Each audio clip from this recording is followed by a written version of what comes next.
এশিয়ায় দীর্ঘদিন ধরেই তাইওয়ানকে ঘিরে উত্তেজনা বিরাজ করছে।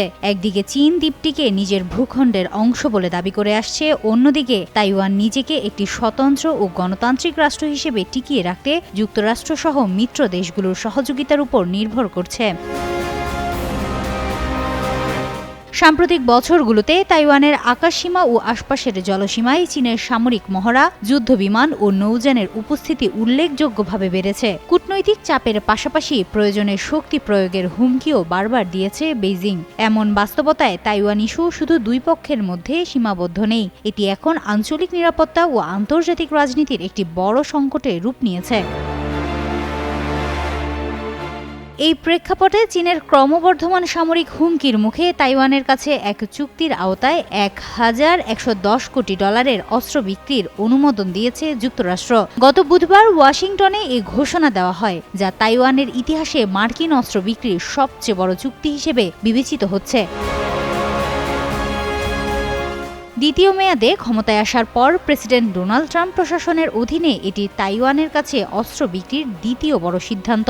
এমন এক সময়ে এই ঘোষণা এলো যখন বেইজিং সামরিক ও কূটনৈতিকভাবে তাইওয়ানের উপর চাপ আরও বাড়িয়ে তুলছে। চীন বহুদিন ধরেই তাইওয়ানকে নিজেদের অংশ বলে দাবি করে আসছে, যা নিয়ে প্রতিবেশী দেশগুলোর সঙ্গে তার বিরোধ দীর্ঘদিনের।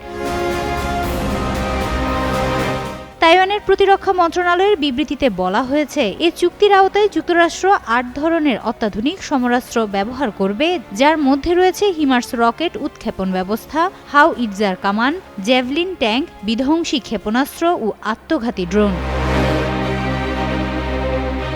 পেন্টাগনের ভাষ্য অনুযায়ী এই অস্ত্র বিক্রির লক্ষ্য তাইওয়ানের সশস্ত্র বাহিনীকে আধুনিক করা এবং তাদের প্রতিরক্ষা সক্ষমতা জোরদার করা। যুক্তরাষ্ট্রের পরামর্শে তাইওয়ান গেরিলা যুদ্ধ সক্ষমতার দিকে জোর দিচ্ছে, যাতে ছোট কিন্তু কার্যকর অস্ত্র ব্যবহারের মাধ্যমে বড় আকারের চীনা বাহিনী মোকাবেলা করা যায়। তাইওয়ানের প্রেসিডেন্টের কার্যালয়ের মুখপাত্র কারেন কু এই সহায়তার জন্য ওয়াশিংটনকে ধন্যবাদ জানিয়ে বলেন, শক্তির মাধ্যমেই শান্তি রক্ষা করা সম্ভব এবং নিজেদের নিরাপত্তা নিশ্চিত করতে তাইওয়ান দৃঢ় প্রতিজ্ঞ।